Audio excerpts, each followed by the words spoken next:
Hello everyone, welcome back to Tutorial Millennial channel. In this video, I'm going to show you how to rename your project on CapCut apps. Now let's get started.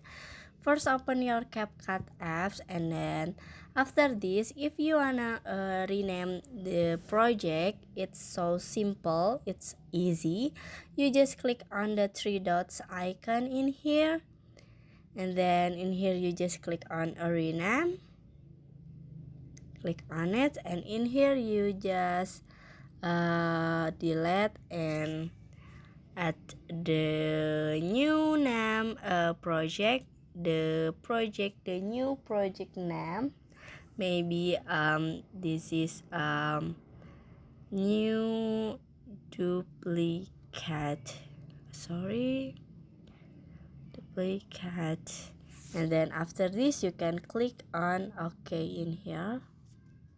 Click on it and finish. So the name has been renamed. So that's how to rename the project on CapCut apps. And then I hope you found this video to be helpful. If you enjoy with the content, please consider like, comment, and subscribe down below. Bye bye.